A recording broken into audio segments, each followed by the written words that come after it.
রমজান মাস মুসলিম উম্মার জন্য ইবাদত, আত্মশুদ্ধি এবং আল্লাহর নৈকট্য লাভের এক অমূল্য সুযোগ।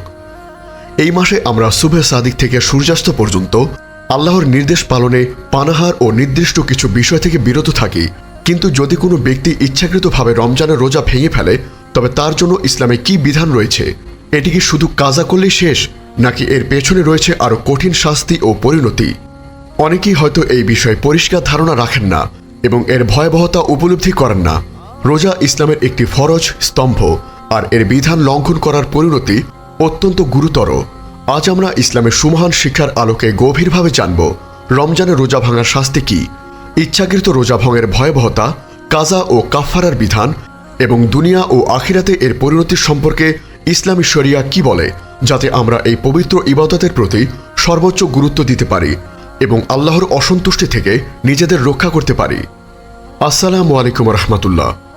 আপনারা দেখছেন উম্মা কণ্ঠ, যেখানে আমরা ইসলামের সমৃদ্ধ ইতিহাস ও জীবনের গভীর শিক্ষাকে আপনার হৃদয়ে পৌঁছে দেওয়ার চেষ্টা করি। আপনার ইমানি জীবনকে আরও সমৃদ্ধ করতে, আধ্যাত্মিক জ্ঞান ও অনুপ্রেরণার এক অসাধারণ ভাণ্ডার পেতে আজই ভিজিট করুন আমাদের ওয়েবসাইট www.ummakantho.com। প্রিয় শ্রোতা, রোজা ইসলামের 5টি স্তম্ভের মধ্যে অন্যতম। এটি প্রত্যেক সুস্থ ও সাবালক মুসলিমের উপর ফরজ। রমজানের প্রতিটি রোজা আল্লাহর পক্ষ থেকে এক মহান নিয়ামত এবং প্রতিটি রোজার বিনিময়ে রয়েছে অগণিত সওয়াব ও বরকত। আল্লাহ তাআলা পবিত্র কোরআনে রোজা ফরজ করার কথা উল্লেখ করেছেন এবং এর উদ্দেশ্য হিসাবে তাকওয়া অর্থাৎ আল্লাহভীতি অর্জনের কথা বলেছেন। এই ইবাদতকে হালকাভাবে নেওয়া বা ইচ্ছাকৃতভাবে ভঙ্গ করা ইসলামে একটি গুরুতর অপরাধ। রমজানে রোজা ভাঙার শাস্তি নির্ভর করে রোজা ভাঙার কারণের উপর। 1. শরীয়ত সম্মত ওজর বশত রোজা ভাঙলে বা রাখতে না পারলে। যদি কোনো ব্যক্তি শরীয়ত কর্তৃক অনুমোদিত কোনো কারণে রোজা রাখতে না পারে বা রোজা ভেঙে যায়, তবে এর জন্য তাকে শুধু কাজা আদায় করতে হবে, কোনো কাফফারা অর্থাৎ কোনো জরিমানা দিতে হবে না। এই কারণগুলো মূলত সাময়িক বা অস্থায়ী হয় এবং আল্লাহর পক্ষ থেকে সহজতা হিসেবে বিবেচিত। শরীয়ত সম্মত কারণ: অসুস্থতা। যদি রোজা রাখলে অসুস্থতা বৃদ্ধি পায়, নতুন রোগ দেখা দেয় বা জীবনহানির শঙ্কা থাকে, তবে রোজা ভঙ্গ করা জায়েজ। সুস্থ হওয়ার পর সেই রোজাগুলো কাজা করতে হবে। সফর। শরীয়ত সম্মত দূরত্বে প্রায় 48 মাইল বা 72 থেকে 80 কিলোমিটার সফরে থাকা অবস্থায় রোজা রাখা কঠিন হলে রোজা ভঙ্গ করা জায়েজ। সফর শেষে কাজা করতে হবে। মাসিক স্রাব অর্থাৎ হায়েজ ও প্রসব পরবর্তী রক্তস্রাব অর্থাৎ নেফাস। নারীদের জন্য এই অবস্থায় রোজা রাখা হারাম। এই সময় রোজাগুলো পরবর্তীতে কাজা করে নিতে হবে। গর্ভধারণ ও দুগ্ধদান। যদি গর্ভবতী নারী বা দুগ্ধদানকারী মা রোজা রাখলে নিজের বা সন্তানের ক্ষতির আশঙ্কা করেন, তবে রোজা ভঙ্গ করার অনুমতি রয়েছে, পরবর্তীতে কাজা করে নিতে হবে। অসহনীয় ক্ষুধা ও তৃষ্ণা। যদি রোজা পালনের কারণে জীবনহানি বা গুরুতর অসুস্থতার শঙ্কা তৈরি হয়, তবে রোজা ভঙ্গ করা জায়েজ এবং পরে কাজা করতে হবে। জোরপূর্বক রোজা ভঙ্গ করানো। যদি কাউকে জোর করে রোজা ভঙ্গ করানো হয়, তবে তার রোজা কাজা করতে হবে, কাফফারা লাগবে না।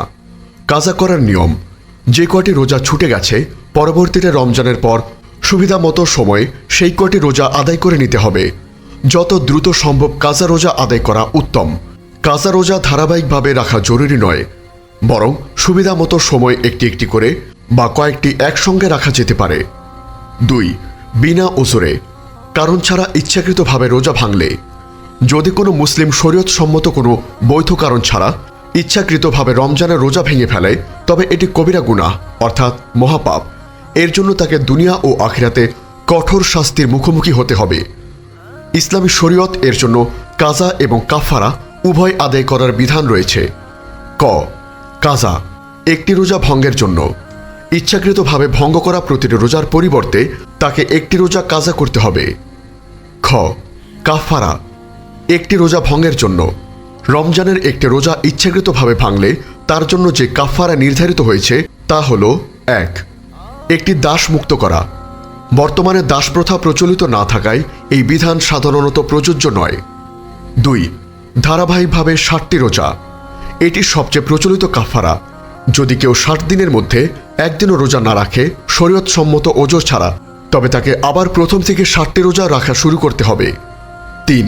60 জন মিসকিনকে 2 বেলা ভালোভাবে খাবার খাওয়ানো। যদি কোনো ব্যক্তি ধারাবাহিকভাবে 60টি রোজা রাখতে শারীরিকভাবে অক্ষম হয়, যেমন গুরুতর অসুস্থ বা অতিবৃদ্ধ, তবে তাকে 60 জন মিসকিনকে 2 বেলা পেট ভরে খাবার খাওয়াতে হবে, অথবা প্রতিটি রোজার জন্য একজন মিসকিনকে সাদাকাতুল ফিতরের সমপরিমাণ খাদ্যশস্য বা তার মূল্য দান করতে হবে। গুরুত্বপূর্ণ দ্রষ্টব্য: যদি একই রমজানে একাধিক রোজা ইচ্ছাকৃতভাবে ভাঙা হয় একই কারণে বা একই পন্থায়, তবে অধিকাংশ ফিকাবিদদের মতে একটি কাফারাই যথেষ্ট হবে, তবে কাজা প্রতিটি রোজার জন্যই করতে হবে। যদি ইচ্ছাকৃতভাবে রোজা ভঙ্গ, পানাহার বা সহবাস ব্যতীত অন্য কোনো উপায় হয়, যেমন ধূমপান, ইঞ্জেকশন ইত্যাদি, যদিও এগুলোতে রোজা ভেঙে যায়, তবে এক্ষেত্রে শুধু কাজা ওয়াজিব হয়, কাফারা নয়। তবে এ নিয়েও আলেমদের মধ্যে মতভেদ রয়েছে। সহবাস এবং পানাহারের মাধ্যমে রোজা ভাঙলে কাফারা ওয়াজিব হয়, এটি সর্বসম্মত। দুনিয়া ও আখিরাতের শাস্তি ও পরিণতি: ইচ্ছাকৃতভাবে রোজা ভাঙার পরিণতি অত্যন্ত ভয়াবহ, যা শুধু দুনিয়াতে কাফারা আদায়ের মাধ্যমে শেষ হয় না, বরং আখিরাতেও এর জন্য কঠিন শাস্তি রয়েছে। 1. মহাপাপ: বিনা ওজরে রমজানের রোজা ভঙ্গ করা একটি কবিরা গুনাহ। আল্লাহ তাআলা এবং তার রাসূল সাল্লাল্লাহু আলাইহি ওয়াসাল্লামের নির্দেশ অমান্য করা শামিল। 2. ক্ষতিপূরণ অসম্ভব: রাসূল সাল্লাল্লাহু আলাইহি ওয়াসাল্লাম বলেছেন, যে ব্যক্তি শরীয়তসম্মত কোনো ওজর বা রোগ ছাড়া রমজানের একটি রোজা ভেঙে ফেলে, তার সারা জীবনের রোজা দ্বারাও এই কাজা আদায় হবে না, যদিও সে সারা জীবন রোজা পালন করে। সুনানে তিরমিজি, হাদিস 723, সহিহ বুখারী 1811। এই হাদিসটি ইচ্ছাকৃত রোজা ভঙ্গের ভয়াবহতা নির্দেশ করে। এর দ্বারা বোঝানো হয়েছে যে রমজানের ফরজ রোজার যে বরকত ও সওয়াব, তা অন্য কোনো রোজা দিয়ে পূরণ করা সম্ভব নয়। 3. জাহান্নামের ভয়াবহ শাস্তি: হাদিসে ইচ্ছাকৃত রোজা ভঙ্গকারীর জন্য আখিরাতের ভয়াবহ শাস্তির বর্ণনা এসেছে। আবু উমামা রাদিয়াল্লাহু থেকে বর্ণিত, রাসূল সাল্লাল্লাহু আলাইহি ওয়াসাল্লাম বলেছেন, একদিন আমি স্বপ্নে দেখলাম যে একটি সম্প্রদায় উল্টোভাবে, অর্থাৎ পা উপরে আর মাথা নিচের দিকে দিয়ে ঝুলছে, তাদের গলা ফাড়া, আর তা থেকে রক্ত ঝরছে। আমি জিজ্ঞেস করলাম, এরা কারা? প্রশ্নের উত্তরে বলা হলো, এরা সেসব ব্যক্তি যারা বিনা কারণে রমজান মাসে রোজা নষ্ট করেছে। ইবনে খুজাইমা, ইবনে হিব্বান। 4. ইমানের দুর্বলতা: ইমাম জাহাবি রাহিমাহুল্লাহর মতে অনেক আলেম বলেছেন যে যে ব্যক্তি কোনো রোগ বা ওজর না থাকা সত্ত্বেও রমজানে রোজা ত্যাগ করে, সে একজন ব্যভিচারী ও মদ্যপায়ী থেকেও নিকৃষ্ট, এমনকি তার ইসলামের ব্যাপারেও সন্দেহ তৈরি হয়। 5. তওবা ও ইস্তেগফার: যে ব্যক্তি ইচ্ছাকৃত রোজা ভঙ্গ করেছে, তার জন্য একমাত্র পথ হল আল্লাহর কাছে আন্তরিকভাবে তওবা ও ইস্তেগফার করা এবং ভবিষ্যতে এমন গুনাহ না করার দৃঢ় প্রতিজ্ঞা করা।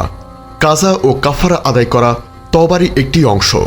প্রিয় শ্রোতা, রমজানের রোজা আল্লাহর পক্ষ থেকে এক মহান নিয়ামত, যা আমাদের আত্মাকে পরিশুদ্ধ করে এবং আল্লাহর নৈকট্য লাভ করতে সাহায্য করে। এর গুরুত্ব ও মর্যাদা এতটাই বেশি যে বিনা কারণে এটি ভঙ্গ করার পরিণতি অত্যন্ত ভয়াবহ। আমাদের সকলের উচিত রোজার প্রতিটি বিধানকে গুরুত্বের সাথে মেনে চলা এবং আল্লাহর অসন্তুষ্টি থেকে নিজেদের রক্ষা করা। যদি কোনো কারণে রোজা ভেঙে যায়, তবে দ্রুত শরীয়তসম্মত বিধান অনুযায়ী কাজা, কাফারা বা ফিদিয়া আদায় করা উচিত এবং আল্লাহর কাছে আন্তরিকভাবে ক্ষমা প্রার্থনা করা উচিত।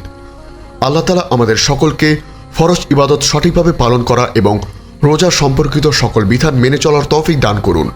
আল্লাহুম্মা আমিন। আমাদের এই মহৎ বার্তা ছড়িয়ে দিতে অনুগ্রহ করে চ্যানেলটি সাবস্ক্রাইব করুন এবং বেল আইকনটি প্রেস করুন। আমাদের ফেসবুক পেজ ফলো করে উম্মাহ কণ্ঠ পরিবারের অংশ হন। ইসলামিক ব্লগ ও রিসোর্স পেতে আজই ভিজিট করুন আমাদের ওয়েবসাইট www.ummahkontho.com।